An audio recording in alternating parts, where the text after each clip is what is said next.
Alright guys, what's up? Welcome back to the channel. It's Bull Moose coming at you again. We're starting a new game today. It's something I've been wanting to do for a while now, and I've played a bit of this before, and by a bit, I mean quite a bit. But I want to just go ahead and maybe do a story playthrough, and by maybe, I mean we're gonna do a story playthrough of Disco Elysium. It's a very, almost, I wouldn't say text heavy, especially now that it is voiced over, but a very old school format of a role playing game. And I think there's something that's lost in more contemporary RPG making when it comes to games like this that just doesn't exist anymore. So we're going to start a new game and go from there. So it looks like our options are thinker, sensitive, physical, or create your own. I think just for time's sake, we are going to choose one of the three that are already here. So we've got thinker, extremely intelligent, very bad with people, knows interesting facts, and comes up with original ideas. And then sensitive, very psychological, a magnetic personality but unstable, might begin to lose his mind because that is something that you can do in this game. There's a lot of things you can do in this game, and that's something that I think is special about it. And I haven't actually beat it, so what I know is kind of contained in the first 6 or 7 hours, I believe, is what I played of it. So I'm excited to really dive in now. But then the third option we have is physical. Obviously, extremely physical. Interacts with the world through his body. Gets things done, but is dumb as a rock. Well, I think we're going to go with thinker. Yeah, we're going to go with thinker. And I do believe it's going to play a introductory spiel. So the Furies are at home in the mirror. It is their address. Even the clearest water, if deep enough, can drown. I think that is a pretty good way to start that game. An idea of where we're headed. There is nothing. Only warm primordial blackness. Your conscious ferments in it. No larger than a single grain of malt. You don't have to do anything anymore. Ever. Okay. Never, ever. And I like this kind of choose your own path thing they've got going on, the branch and dialogue options. It does influence things. I don't know so much about it at this point early in the game, in the literal introduction, but I know deeper down the line, it can influence the interactions that you have with the people around you that you are able to interact with in game. We're going to choose simply keep on non-existing. An inordinate amount of time passes. It is utterly void of struggle. No ex-wives are contained within it. All right. Sounds great. Yes, it is. You got it, sweet brother. Nothing upon nothing upon nothing. How about you cough up some more of that sweet oblivion? Coming right up, sir. Smooth passage. So our options are, I've never been 100% sure how to pronounce this, but Alonzi, let's go. Or I want to get off now. I like pain and burning light and wanting things from people who don't want to give them to me. Obviously, as you can see, we're only a few minutes in, but this has a very existential slight to it, and it's a storytelling, it's, I don't know, very philosophical, though. We are gonna go with the liking pain and burning light. Do you really? No, don't be naive, of course not. I want to sail the inky blackness until forever ends. Right. Nothing town to fuck all borough. Look, I am tired of being this type of animal, and who gives a shit? Zero home. We're gonna go with... Not you. Your days of giving a shit and being that type of animal are over. Don't stop, keep singing. Sing me the song of death. The song of death is sweet and endless. But what is this? Somewhere in the sore, bloated man meat around you. A sensation. Like a fly to the ointment, your conscience sticks to it. The limbed and headed machine of pain and undignified suffering is firing up again. It wants to walk the desert, hurting, longing, dancing to disco music. So we've got Mother Help Me, there's a head attached to my neck and I'm in it. Or stop, I don't want to hear anything more about this sensation. Take me back to the formless, disembodied nothing. No, we are going to force ourselves into consciousness. The stench of liquor rises from your mouth, and with it, an ungodly headache. Cut my head off, it's trying to murder the rest of me. A fiery streak penetrates your skull, trying to force your eyes open. It's a sound, a clarion call from hell. Somehow, you know what it is. A Caprice Canadian motor carriage.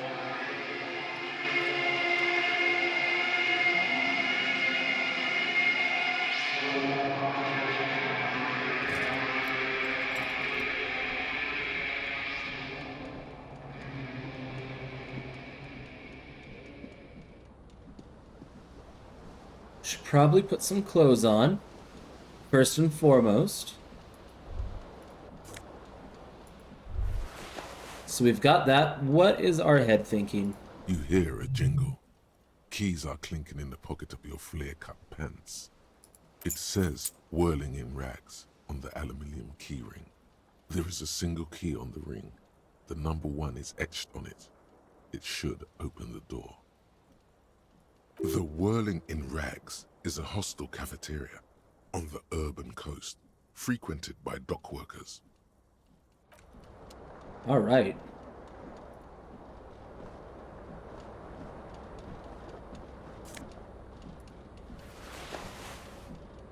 Disco ass blazer.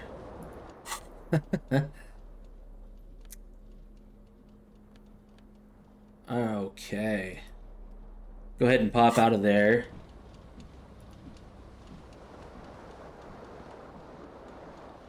Look into what's happening with this window. Stands broken in its frame. Cold wind blows in. I don't know if we have a high enough stat. Oh, yeah. It's a pretty good chance that we are going to win this. The shards face outward. Whatever broke this window came from the inside. A fine web of scarring covers the back of your right hand, but none of it is recent. More likely a projectile than a held object. There are no fragments on the floor from pulling a tool back in after impact. It is too large for a bullet, yet too small for a piece of furniture. You're looking for something heavy and larger than your fist. Perhaps a shoe. Like the green shoe that's on the hat rack in the corner, which, coincidentally, is missing its friend. Congratulations, you smashed the window with your own shoe. Now you only have one. If you're lucky, you can still find the other on the balcony outside. The door to it should be outside your room. We're gonna... A cool wind gushes in. Your toes curl up from the cold. All right. Now we can try and grab the tie. However, it's not advised, to say the least. Words fail to describe how rank it smells in here. They should have sent a poet. Bottles in the bathtub, wine, beer, and sweet liqueurs.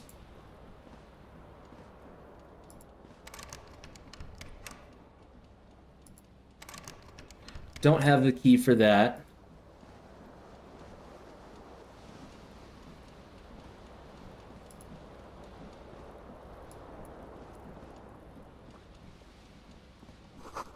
Magnum-sized bottle of Commodore Red. It's empty, though, which is not a good sign.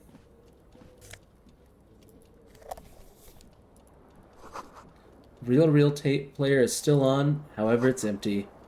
And there's our tape.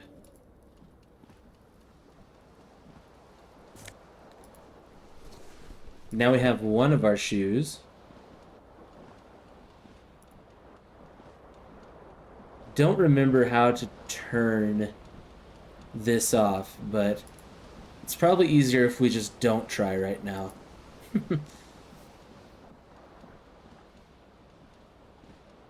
We are still missing part of our outfit.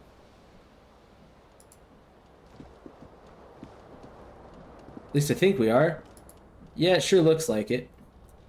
I don't know about you, but I don't think what we're wearing is socially acceptable. I mean, maybe it is in the world of Disco Elysium, but not around here. This fan has two chain pull switches. One ends in a tiny fan, the other in a light bulb. A truly horrific necktie has somehow attached itself to one of the blades. If you fail this roll, it says you can retry it, but you will die. The blades come squeaking to a halt. It should be easier to reach the tie now. You swoop up and catch the tie. Snap. It's released from the blade. What you have in your hand is a truly hideous necktie, with 4 or 5 different patterns. The knot reminds you of a noose. Alright. We don't have a shirt, which is not the end of the world.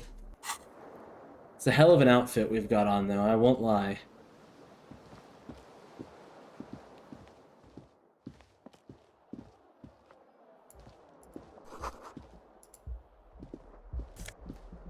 Yes, I'll take that 40 cents.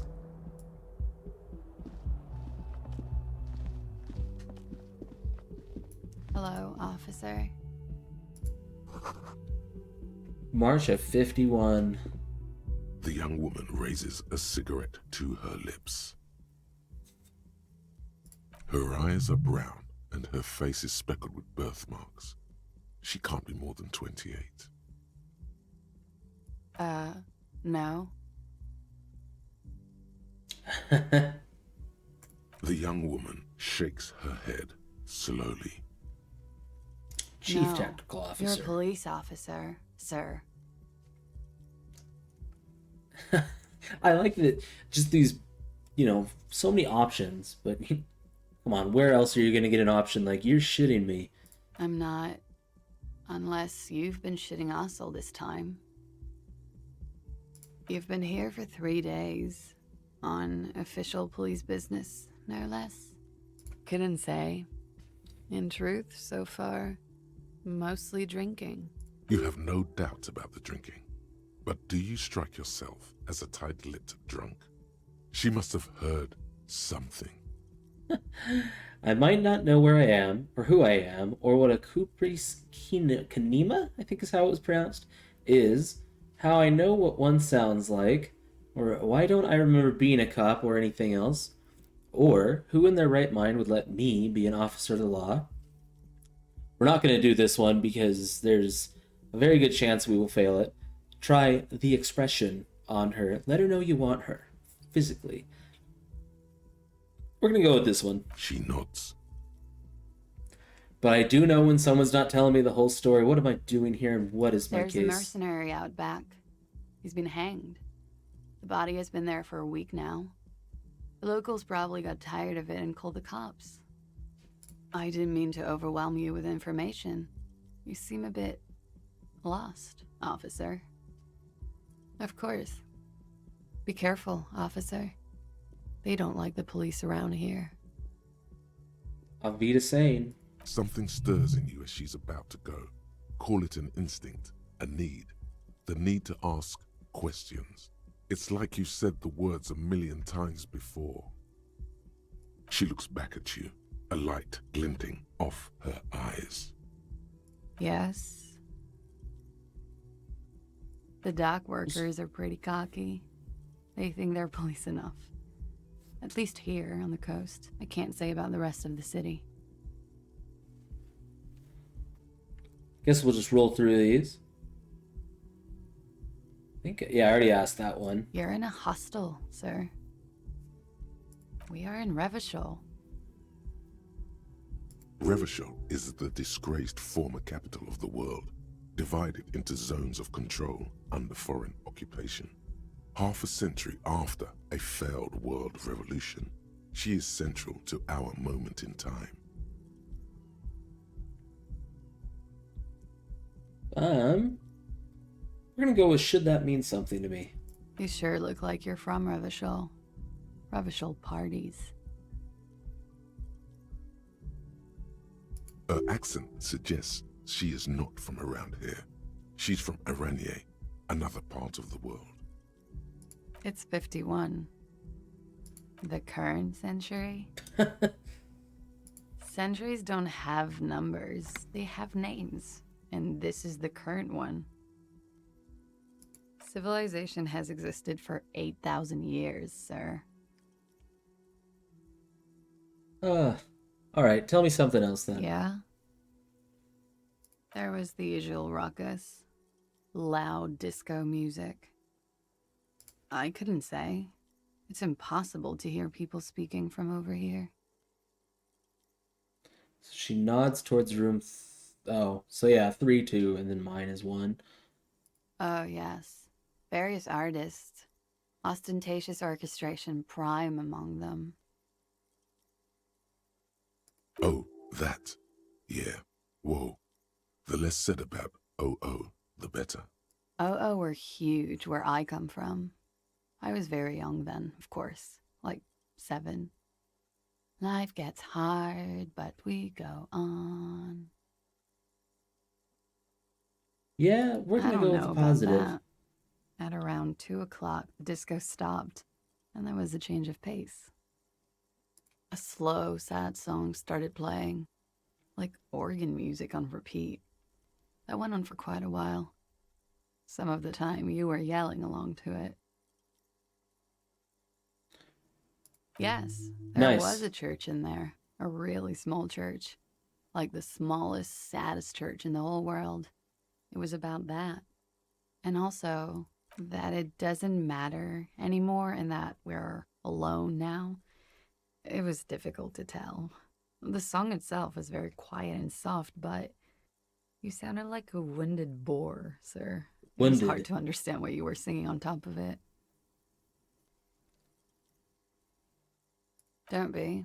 I was going out later anyway. It didn't bother me. Then you started screaming and trashed the place. A window was smashed. The tape player, probably. The song stopped. And furniture, too. A real destructathon. There was screaming. Then I think you passed out. There was. I think you screamed that you didn't want to be this type of animal anymore. I may have misheard, but it was sort of memorable. I went out afterwards. I'm glad to have been of assistance. Toodaloo.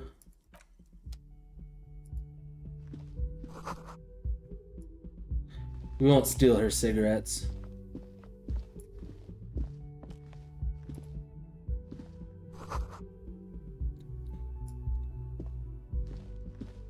Down we go.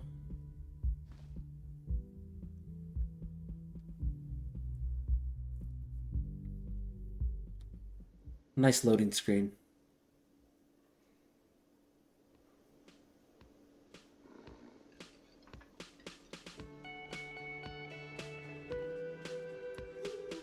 That catchy soundtrack. Let's talk to A this man guy. in his late 20s stands behind the counter, inspecting a stuffed seabird.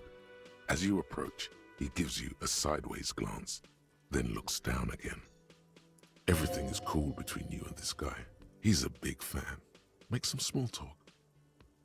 No, I'm not the bartender. I'm the cafeteria manager. He's very animated all of a sudden. This seems like a touchy subject.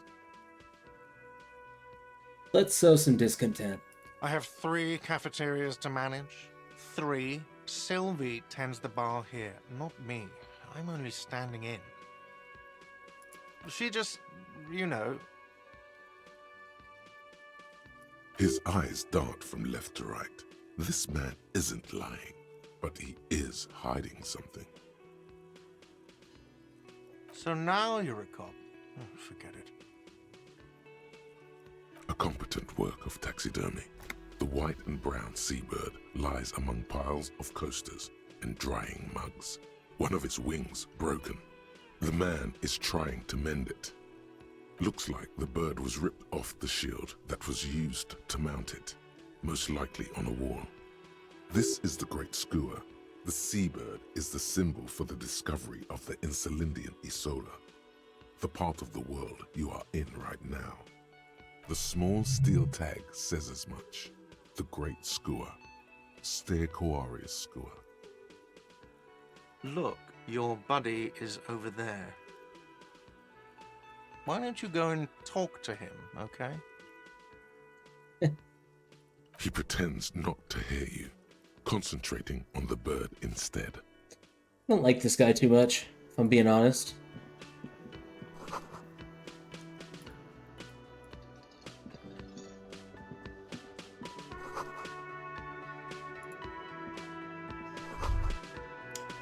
What does my You should brain totally say? sing karaoke here, the first chance you get. Your emotions need to be expressed. People need to know your vast oceanic soul. Utterly.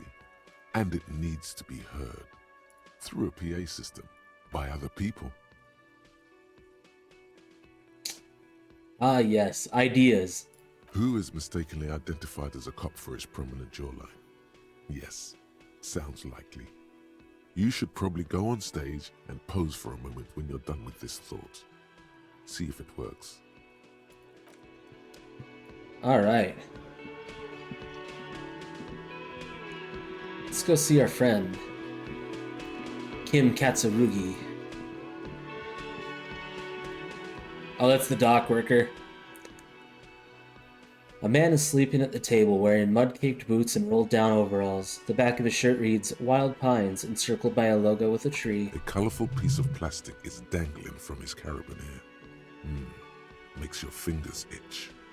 On the counter, rolled out of his open hand, you see a blister pack of headache medicine.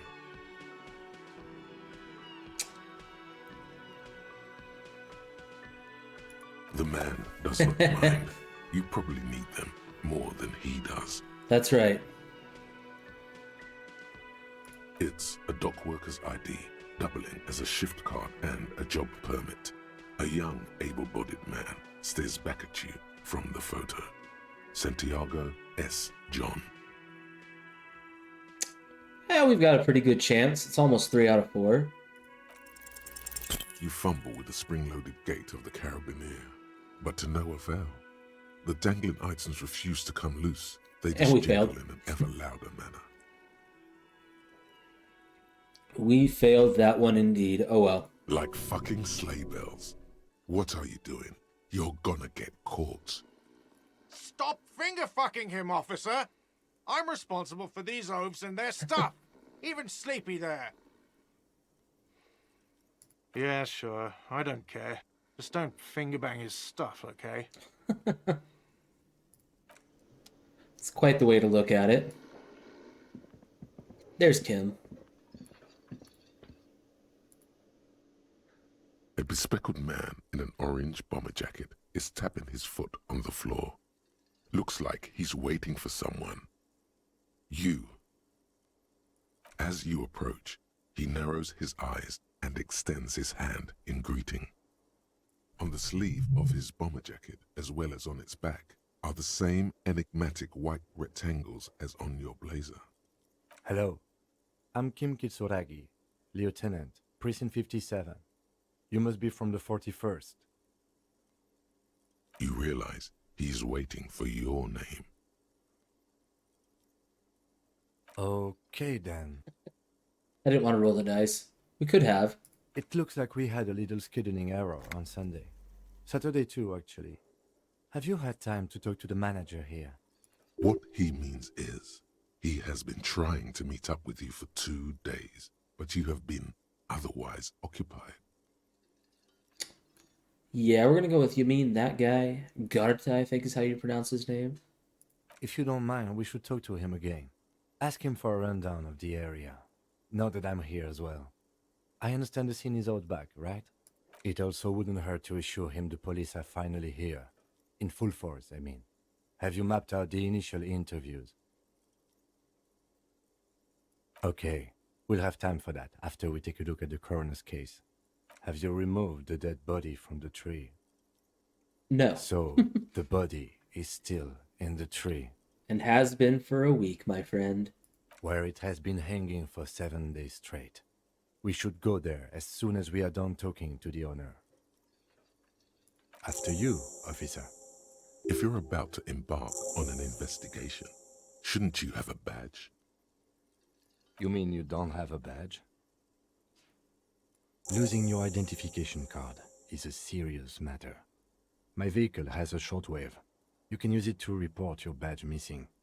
I advise you to try to locate it as quickly as possible, but getting the body down should still take precedence. Alright. I think these are just, yeah, a strike poster. I did not mean to run away from my thought. Let's try this again. Someone is working. Alright. Good to know. The man with the unimpressive beard notices you approaching. He drops the ledger he was holding and turns to the lieutenant. Mr. Gart, right? Yes. Oh, whoops. I am Kim Kitsuragi from Precinct 57. This is an inter-district investigation, so joining me from Precinct 41... The Harbinger of Ruin. We're absolutely going to go with that one. What? I just wanted to see what happens. What is this? A joke to you? Is this what you get when you call the police now? This guy? We've been waiting for a week here. Sir, I understand your concern, but we are here to do a job. And for us to do it, I need you to stay calm. Yes, of course. I know it took us a while to arrive at the scene, but it also took you a while to call us. It was you who placed the call, correct? No, I only just got here. It was probably Sylvie who called you. She usually works the bar here. I'm only temporarily taking over her duties. Do you have her number? As a matter of fact, I do. This sounds like something you can use to call this Sylvie later. You said you just got here. From where? Are you a local? What, of Martinez? No, I live in Jamrock. I only sometimes come here to keep an eye on the place. This is just one of the many cafeterias I manage. There's only 3. You already told us. But you still know your way around, yes? In case we need directions. Yes, I know where some things are, but as I said, I don't live here. I just used to work here. And I'm not going to start working here again, if that's what you think. I didn't imply that. Detective. He probably means this is where you step in and ask your questions. His face expresses profound doubt in your having this. Ask him about the body's location before asking if he killed him. People give up information in the more innocuous questions, which you can later use in the more sinister ones, not vice versa. I think we should just go. I actually can't think of anything. We're here on a police matter, but got no questions. Behind this building, there's a courtyard. They hoisted him up on a tree there. That's easy. See that door there? First you exit through that. Then, to your right, you should see a big hole in the fence. A really big one. You can get to the courtyard through there. No need for the keys. The hole is big enough for the Franco-Nigerian cavalry to fit through. This man means the heavy cavalry of the innocents Franco-Negro, sweeping over the plains and nations of the enemies of mankind. 5th century style. Unified currency and the concept of cool came in their wake. They wore lamella and carried guns. But first and foremost, Franco-Nigerian heavy cavalry was really, really wide. That hole in the fence must be enormous. What the heck? We'll just ask. I don't know who killed him. I'm not the police. That's your job. This is it. He said they hoisted him up on a tree. Who is this they, if he doesn't know?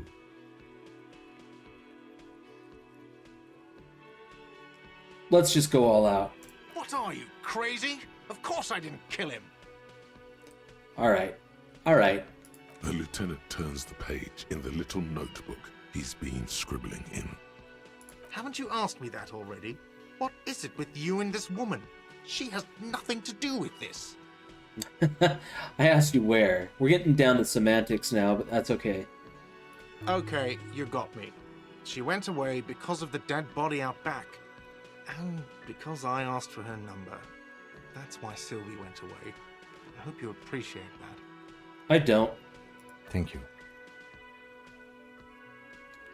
The lieutenant says he opens his little notebook at the cover. The number is safely tucked away in a small pocket. I asked an employee out. She didn't want to come, but felt obliged to. It was a bad idea.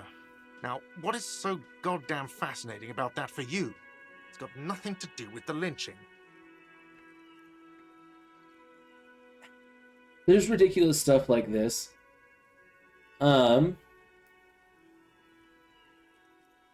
Let's employ some... Oh, what in the world of butterfly effect? Some chaos theory. Good for you. Was there something else? I'd like to get back to what I was doing. Let's go. Not so fast. You owe me 130 real. I don't owe you shit. Oh, excuse me. You owe me 130 real. The IIR, or Inter-Isolary Real, is the global reserve currency. Whatever part of the world you're in right now, it's safe to assume he means you owe him some money. Wow, you're a genius. Yes, that's right. Money. You owe this establishment 130 real.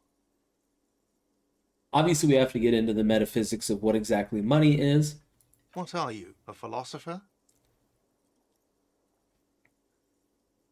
Yeah. Money is what grown-up people use to pay for things. Things like this hostel room, or 8 bottles of potent blend, and 9 packs of Royal Extra. We're on a Use bender. it for everything, really. Yes, it is. No, you see, that's 40 cents. Cents are a form of currency 100 times smaller than the real. I'm not Didn't even roll going his to R. take this. Come back when you have 130 real. That's horrible. We're not gonna press this man anymore. The cafeteria manager stands silently, looking at the coppers on the counter before him. Isn't it evil?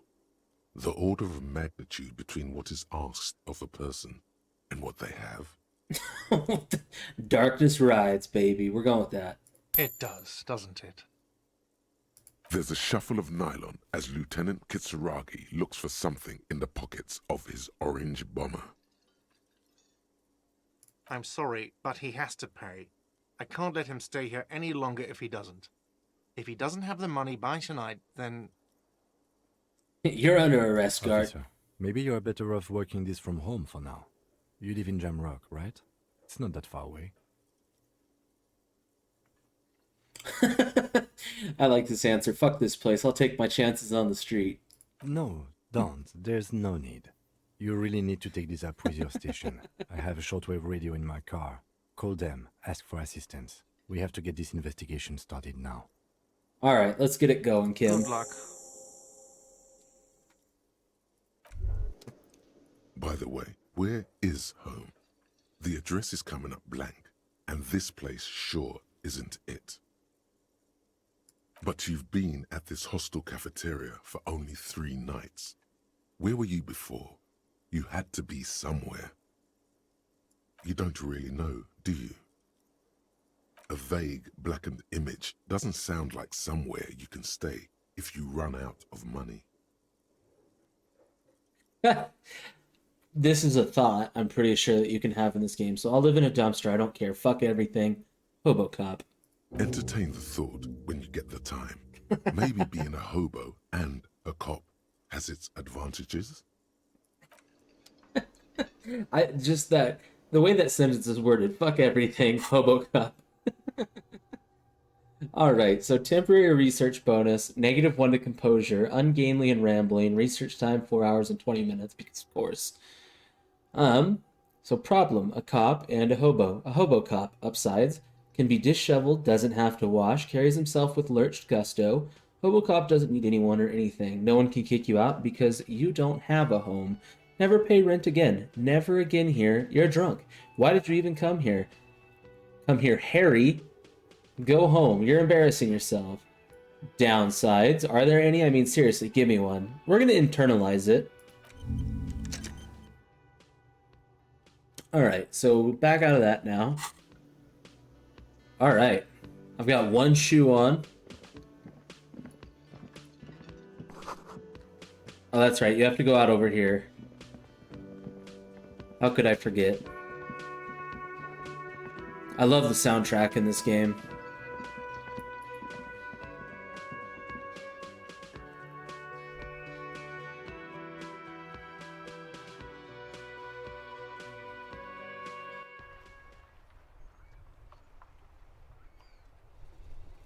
Takes a second to load. There's my shoe.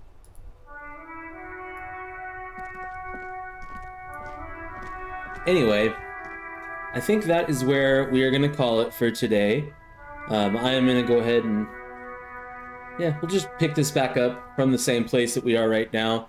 I was say I'm going to save, not that you need to know that, but I appreciate you tuning in for the first episode in the Disco Elysium series. Hopefully it's been enjoyable. It's definitely a bit of a different take than what we've had on the channel typically, but that's part of the fun of being on YouTube, is you get to play a lot of different stuff.